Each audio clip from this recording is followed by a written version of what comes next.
An input mask is a string of special characters. An input mask ensures that the user enters the right number of characters and the right type of data, the right type of characters. Let's, for example, click on Home Phone and then let's go to Input Mask. I want to ensure that the user enters 9 numbers. 2 of them will be the area code, like 07, and then the remaining 7 numbers will be the phone number, as it is in New Zealand at this point. So I'm going to put bracket 00, close bracket, 3 zeros, dash, and 4 zeros. The 0 means a number and it's required. The dash and the brackets don't have any special meaning, so they'll just be used to indicate what the user needs to type in that field. When I press down arrow, it adds a whole lot of syntactical slashes for me. Now let me go and view my table, save yes, and let's go and enter a phone number. In fact, look at what it's done to the original phone number. It's already formatted it to have an open and close bracket and a hyphen. If I go across and change the phone number, O, there it is there. As soon as I type O, I can see the input mask, and it's basically indicating to me what is needed to be typed. If I type a phone number, if I try to leave out a letter and press tab, it says the value you've entered is inappropriate for the following input mask. So I go OK, and I have to enter another number, and I can't enter any extra numbers. So it ensures that the right number of characters is entered, and in this case that they're all numbers and not alpha. So it's a matter of stringing together certain characters. A capital L, for example, means that a letter is required. A 0 means a number is required. Let's go back to Design View and look at perhaps the case of a mobile phone. I'm going to click on Email, and I'm going to press the Insert key on my keyboard to insert a row. Or you could use the Insert Rows button in your ribbon. I might put Mobile. Again, it's short text, and enter mobile, including area code. The input mask for a mobile is, at this stage in New Zealand, is 3 numbers, close bracket, 3 numbers dash 3 numbers, but there's a potential for an extra number. So I'm going to put a 9. The 9 means a number is expected, but it is not required. So then I'll go back to viewing my table, and yes, I'll save, and I'll go over to the mobile number. I'll type 027 285 2389. It'll accept that. If I went back and took off F2, took off the 9 on the end, it would still accept it. So it'll accept 9 numbers or a tenth if necessary. So input masks are very good. And I'll go back to design. The next property I want to look at is required. It's important that all or some fields get filled in. Otherwise the record is not much value. I'm going to click on last name, for example, and down here we have the required property. And over here it says required data entry in this field, and I think yes. So I'll double click required and it'll set it to yes.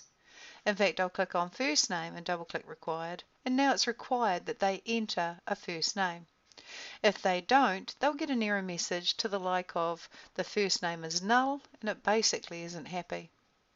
I also want job title to be required, so I'll double click yes and set that to required as well. The next property is the index property, and I'd like to look at this with regards to last name. The index property basically speeds up the table, and particularly speeds up the searching and the sorting on a table. If you don't have an index, the table's performance with regards to searching and finding is very, very slow. You don't want to index all fields because you'll actually slow it down even more. You just want to index those fields that you would do the most searching by. And last name is a field I would search by a lot. So I'm going to go to the index property, and notice when I click the index property drop down, that there's 3 options. Also, read out to the right-hand side the explanation of this property. An index speeds up searches and sorting on a field, but slows down updates.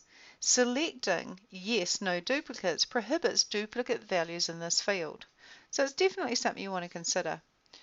I need to index, so I'm going to go for yes, and I need duplicates to be okay, so I'm going to choose duplicates okay, because we often have a number of people with the same last name. And so I can still speed up this table and search by last name, but I'm allowed to put duplicate last names in. If it was, for example, a table that dealt with a vehicle fleet and you had registration number as a field, you'd probably make that index yes, but no duplicates. And that way, that vehicle couldn't accidentally be entered twice into that table. The same as if it was an asset register and you had a field called serial number. You could actually make it faster search by serial number by indexing it yes, but again you'd say no duplicates because that way you wouldn't accidentally enter the same asset into the table twice. So it has its advantages. Not only would I search a lot by last name, but I also search a lot by job title. And again, we have a number of people with the same job titles. So I'm going to say index yes and duplicates okay. If you ever want to check what indices you've got in play, on the ribbon you actually have an indexes button. And if you click that button, it will actually show you what indexes you have in this table. The employee ID is automatically indexed because it's the ID field. The last name we've added as an index as well, and job title is automatically added as an index as well. And you can basically have up to 10 indexes, and it also keeps the table automatically sorted predominantly by employee ID, then by last name, and then by job title because of the sort ascending option here. So indices are able to be checked using the indexes button. The next property I'd like to look at is the primary key. And it's not so much a property, it's more of a setting. The primary key is a field. It is a field that is more important than the other fields, in that it's the field that ensures that each record has a unique value. And it constantly keeps the table sorted by those values, and it's very fast to search by. It's also really important when it comes to relationships, which we will be looking at later. I'm going to click on Employee ID, and then I'm going to click on the button up here in the ribbon called Primary Key. And I then have designated this field as the primary key field. So each employee effectively has a unique ID. There's no way 2 employees can have the same ID given this scenario. And each employee is entered in here once. This is the primary key field. You can have multiple primary key fields. You can select up to 10 fields and you can make them all primary keys. You can either select, hold the control key and be selective and make them primary keys. But most of the time we have the habit of creating a table. The very first field is an ID field, it's an auto number, and it's a primary key. And most of the time that suffices. So I'll make employee ID a primary key field. Alright. And that is this table designed. So I'm going to click the Save button up here in my Quick Access toolbar. And it says some of the rules have changed, so I'll go yes. And I'll view my table, and I can see my table is created now with all the properties addressed. If I close my table, I can see in my navigation pane I have one table, TBR employee, that I created from scratch with all the settings addressed.